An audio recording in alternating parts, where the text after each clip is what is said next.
Let me tell you a story that most people in Pennsylvania refuse to talk about. A story about a house that looks completely normal from the outside. But once you step in, you never feel alone again. This is what happened to Jackson Miller, a 24-year-old college student who moved into a cheap rental house near Pine Hollow Road. Everyone told him the house had history, but no one explained what that meant. It started on his first night. Jackson heard footsteps in the basement, soft, slow, steady. He assumed it was old pipes or maybe a raccoon. He ignored it, but the second night, he heard humming.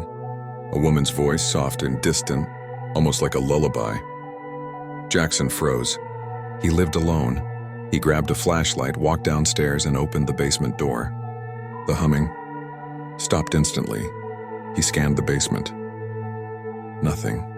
Just old shelves, dust, and a broken furnace. But as he turned to go back upstairs, his flashlight flickered.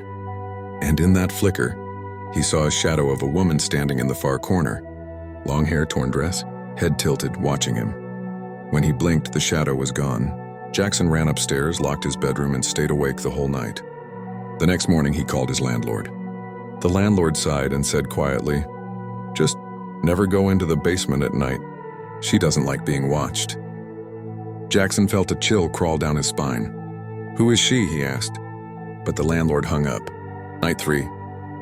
Jackson was editing videos on his laptop at 2:40 a.m. when he heard it again. The humming. Only this time it was louder.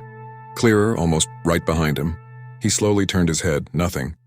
But then he saw something at the corner of his eye. A bloody handprint on his bedroom mirror. Fresh, wet. Jackson's heartbeat thundered in his chest.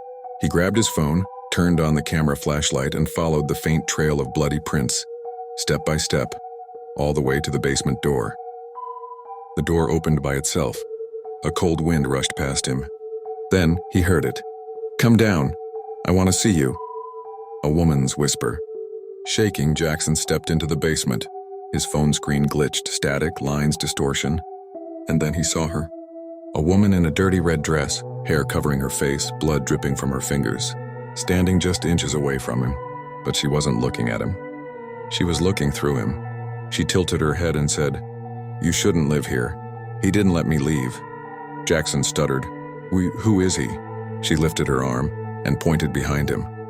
Jackson turned slowly. A tall, dark figure stood at the top of the stairs. Shoulders bent, face hidden, breathing slow and heavy. The basement door slammed shut. Jackson's phone fell and the screen went black. He was found the next morning, sitting at the bottom of the stairs, eyes open, breathing fast, but unable to speak. Doctors said he had experienced extreme psychological trauma, but they never found his phone. The landlord sold the property 2 weeks later. To this day, people walking past the house say they can hear soft humming coming from the basement window. And sometimes, when the streetlight hits the glass just right, you can see the silhouette of a woman in a blood-stained red dress standing inside, waiting.